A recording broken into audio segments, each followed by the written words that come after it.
आपके कहने पे बात अटकी। पहले सबसे पहले तो ये बात है, आपकी वजह से ये सारा कुछ रुका हुआ है। दूसरी पार्टी को आप नहीं बिल्कुल मैंने कई आर्टिकल देखे इस वक्त, इश्यूज उनके क्या है, ये भारत इस पर रिएक्ट करेगा या नहीं करेगा, नहीं करेगा। अभी आपने वाजपेयी के साथ किया क्या था? उन्होंने इंडिया को धोखा दिया, बार बार धोखा देते रहे। उसमें कद आपकी कितनी पावर थी और आज आपकी कितनी पावर है?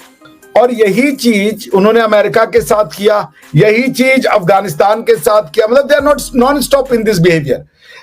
तालिबान के साथ पहले दोस्ती की, उसके बाद जब अमेरिका ने तालिबान पे अटैक किया तो तालिबानियों का ही इन्होंने पैसा कमाया कि ये तालिबानी पकड़ लो, वो तालिबानी पकड़ लो, खुद पकड़ के देने लगे। उनके सर से बाउंटी जो होती थी वो उन्होंने लिया, तो आपने दोस्ती की, खंजर भोग दिया।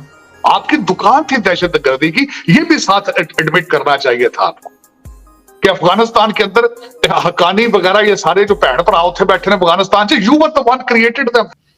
अमेरिका से भी आप, अच्छा, एक टाइम पे double standard, double role. America से कह रहे थे कि हम आपके साथ हैं, उनको तालिबान बेच रहे थे, और उसके बाद तालिबान से कह रहे थे कि हम तुम्हारे साथ हैं और अमेरिकन को आप ऐसे मारो। इवन के दुबई भी इंडिया के सर पे चल रहा है। लोग कहते हैं कि इंडिया को दुबई की ज़रूरत है। मेरे नज़दीक दुबई को इंडिया की ज़रूरत है, क्योंकि इंडिया की इतनी बड़ी मार्केट है, 140 करोड़ की आबादी है। कोई भी कंट्री चाहते हैं कि यार मेरे इंडिया के साथ ताल्लुकात बेहतर हों। हम भी यही चाहते हैं कि यार इंडिया के साथ हमारा बॉर्डर लगता है, हम लाहौर की ज़मीन पे खड़े हैं। अगर इंडिया के साथ हमारे ताल्लुकात बेहतर हैं तो पाकिस्तान की जो है वो काई पलट जाएगी। दोस्तों, आपको नहीं लगता कि जो नवाज शरीफ ने एक तरफ तो ये कहा कि हमने वाजपेयी के साथ एग्रीमेंट तोड़े, तो वो आप जो बात कर रहे हैं कि एस्टैब्लिशमेंट भी तो बात करना चाहती है भारत से, लेकिन भारत मौका नहीं दे रहा। तार साहब, ये जो क्वेश्चन है, आप देखें नवाज शरीफ ने जो बात की है वो शहबाज शरीफ की मौजूदगी में की है। तो वज़ीर-ए-आज़म वो पार्टी के सदर हैं, और ये मुमकिन नहीं है कि अगर नवाज शरीफ कहें इंडिया से चीज़ें नॉर्मलाइज करें तो शहबाज शरीफ कहे मैंने नहीं करनी। तो इट मीन्स के समहाउ एस्टैब्लिशमेंट भी चाहती है, लेकिन अगर इंडिया से ओपनिंग हो, जब प्राइम मिनिस्टर नवाज शरीफ ये मानता है कि हमसे गलतियां हुई हैं माजी में, तो आई थिंक आपको नहीं लगता कि अगर इन केस नरेंद्र मोदी साहब जीतते हैं, जो इलेक्शंस आ रहे हैं, तो उनके पास भी एक ऑप्शन है कि अपने तमाम नेबर्स के साथ ठीक मामलात करें। मियां साहब कह रहे गलती होगी है जरूर, हम आज फिर दोबारा हम तिजारत खेल लें। How can you do that मियां साहब? The things are larger than this.